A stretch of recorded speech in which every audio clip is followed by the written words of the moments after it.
বাংলার ঐতিহ্যবাহী ঘোড়া দাবড়ের আয়োজন করা হয়েছে স্থান খালিয়া গ্রাম। এই যে চলে আসতেছে উড়তে উড়তে পাখির মতো, এই যে পাখির মতো উড়তে উড়তে চলে এসেছে। এই যে ফার্স্ট ফার্স্ট ফার্স্ট ঘোড়া চলে গেল। আরে বাহ,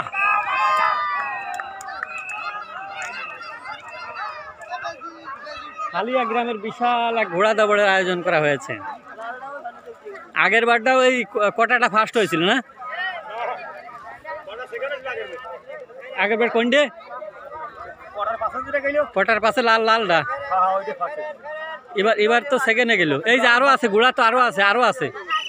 এই যে আরো আসতেছে। মোট কয়টা? ও এটা তো বাঘের মতো গর্জন দিতে দিতে আসতেছে। এই যে বাঘের গর্জন আসতেছে, বাঘের গর্জন। কোনে চলে গেল?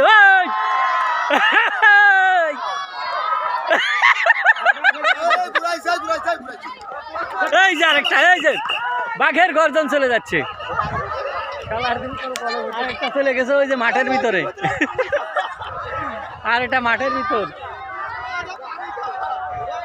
এটা পথ হারায় চলে গেছে মাঠের ভিতরে। খালিয়া গ্রামের খালিয়া গ্রামের ঐতিহ্যবাহী ঘোড়া দাবড়ের আয়োজন করা হয়েছে।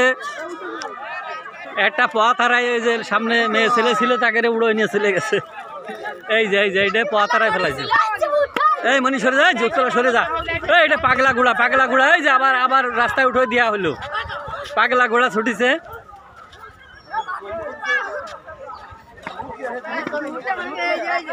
ও সাজিবুত তো এইটি না, এইটি এই মনি তলে পড়েছিল। আর আল্লাহ সাবধানে থাকবি না, শালা পাগল। রে এই যে বুত সরে থাক, আরো থাকতে পারে ঘোড়া। ঘোড়া তারপর দিয়েছেন তো। এই যে এবার যেটা ফার্স্ট হইলো, আগের বারে ওইটা ফার্স্ট হয়েছিল। খালিয়া গ্রামের বিশাল এক ঘোড়া দাবড়ের আয়োজন করা হয়েছে।